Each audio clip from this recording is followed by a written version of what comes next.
बुद्धि है, हम लोगों की बुद्धि नहीं है ये। हम लोग उसी जूठन प्रसादी को हम लोग फिर से परिवेशन करते हैं।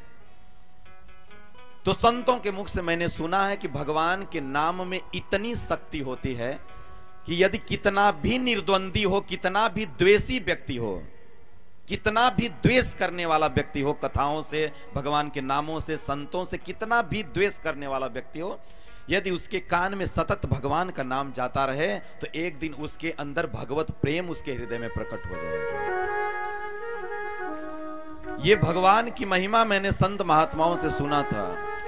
तो मेरे दिमाग में जब ये बात आई तो मैंने उस मैया से बोला, मैया तुम कुछ मत करो, ये तुम्हारे पास बहुत प्लस पॉइंट है कि तुम कभी भी अपने पति को ये मत कहना कि तुम भगवान के नामों का जप करो या ये मत करो वो मत करो, कुछ मत करो।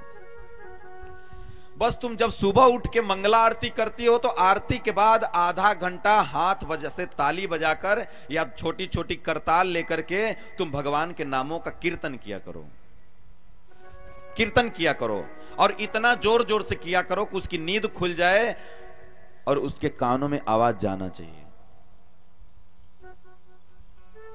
वो करने लगी महाराज। केवल 6 महीने हुए थे।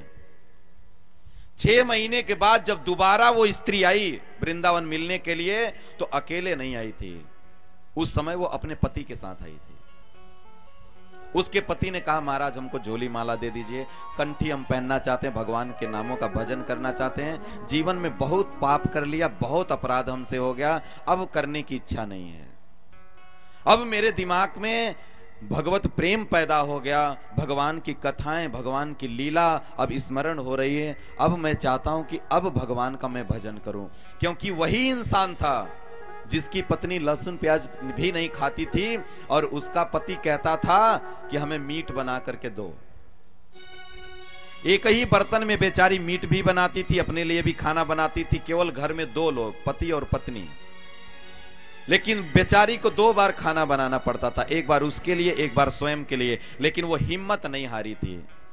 इसलिए जीवन में कभी हिम्मत नहीं हारना है। ये नहीं देखना है कि हमारा बेटा नहीं सुधर रहा है, हमारा पति नहीं मान रहा है, हमारी पत्नी नहीं मान रहा है, हमारा पड़ोसी भगवान का नाम जप कर नहीं कर रहा है, ये बहुत दारू पीता है, ये ऐसे करता वैसे करता, कुछ नहीं। केवल अपने आप को, जीवन को सुधारने का प्रयास करो। दुनिया सुधरती है तो बाबूजी केवल आपके आचरण से, आपके आचरण को देख के व्यक्ति नमन करता है।